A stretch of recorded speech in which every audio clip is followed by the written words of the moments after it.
Hi, makers, and welcome to your recorded lesson for this week. I apologize that I cannot be there with you in person.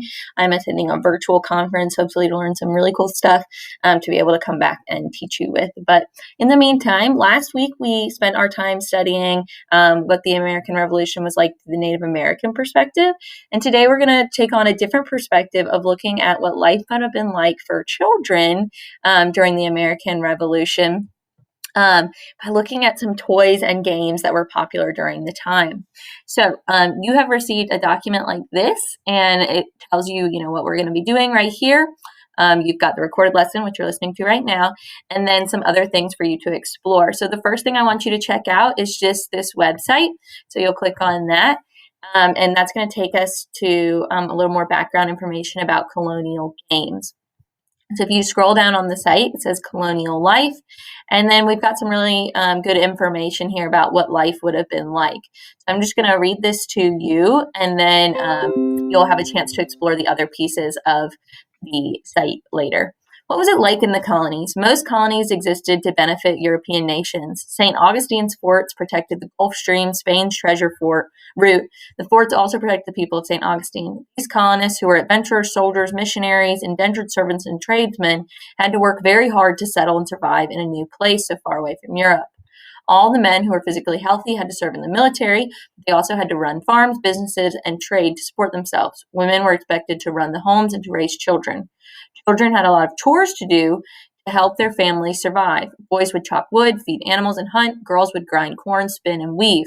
Many poorer children did not go to school. They learned to farm, hunt, cook, and sew for their families. Even though colonial kids worked hard, they still found time for outdoor fun like swimming, fishing, and flying kites. How do you spend your free time? So once you go there, we've got some drop-down menus to answer some of your questions. So some of these questions I want you to explore is, why did colonial children play with toys and games? Well, it's kind of obvious because kids are still kids, even if it was hundreds of years ago. Where did colonial kids get their toys from? So you can drop down and read about that. Who did colonial children play with, and how did they play? How are games passed on over the years? And then how do games and toys show how people live and their lives have changed or not? So I want you to explore those different questions. After you've got that done, we've got a guessing game that you can play. So it's got pictures of different toys from colonial times, and it's got this little drag arrow here. So you can click and drag, and it shows you how the game would have been played. So this game, you would have tossed the ball and tried to get it into the cup. And then if you drag this way, it's got the name of the game. So this game would have been called Ballero, which is pretty cool. Underneath of each drag and drop, there is a description of the game. So also known as cup and ball, ring and pin, and bouquet. This is a traditional toy game dating back to the 14th century, which would be the 1300s. It is popular in Spanish-speaking countries where it is called by a number of names like Ballero. In North America, it was both a child's toy and a gambling mechanism for adults, and involved catching a ring rather than a ball. In simple cup and ball toys, the ball is tossed and caught in a cup. So you get the idea. So you're going to repeat this for all of these different games from the time period, just dragging and dropping and learning about the different toys from the time period. The next part is that we have a toy that you can make at home. So this is a really popular toy called a Whirl-A-Gig. And as you can see, it's kind of the original fidget spinner. So if you remember when fidget spinners were really popular, this is kind of like the original fidget spinner, something that kids would have played with back in the day.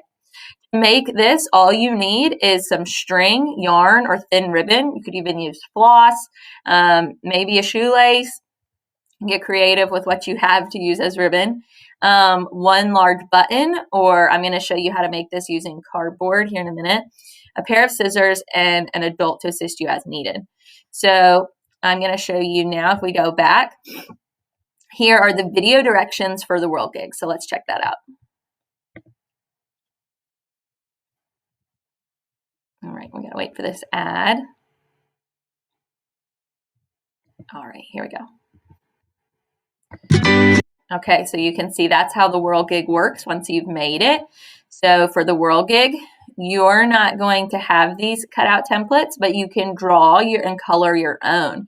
So I have a template for you that I'm going to show you here in just a minute of a perfect circle, and then you can color the circle. You could use one of these patterns that you're seeing here, and then you will cut out the circles and you will glue them to a piece of cardboard so that you have a firm circle to use for your spinning. So you'll get a little piece of cardboard, you'll glue down your decorated circle.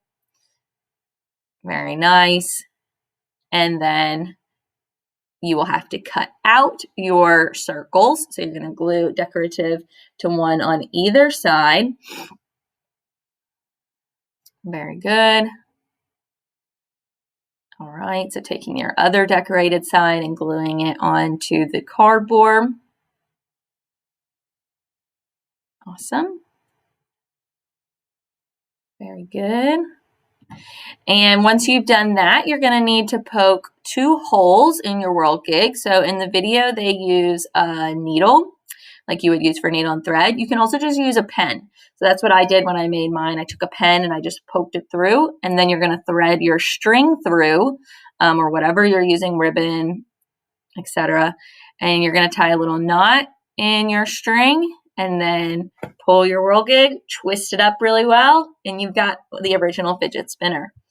Awesome. So if we go back to the document, the Explore website is there. The video directions for whirl gig are there. And then I've got that template that I was telling you about. So if you have a printer, you can print out these directions for making the whirl gig. You can see how you're going to end up decorating it yourself. All it is 2 circles with the holes, and it kind of shows you how to do that. So if you're not great at drawing circles, you can do that. If you just need something to circle, trace to make a perfect circle, get a cup. A cup is a really good tool for tracing to make a circle, so you can make a whirl gig very simply that way. All right, I hope that you guys have fun exploring and learning about different toys and games from the colonial time period, and that you make the whirl gig toy. Send me videos, pictures of your whirl gigs. Can't wait to see what you guys make. Have a great day.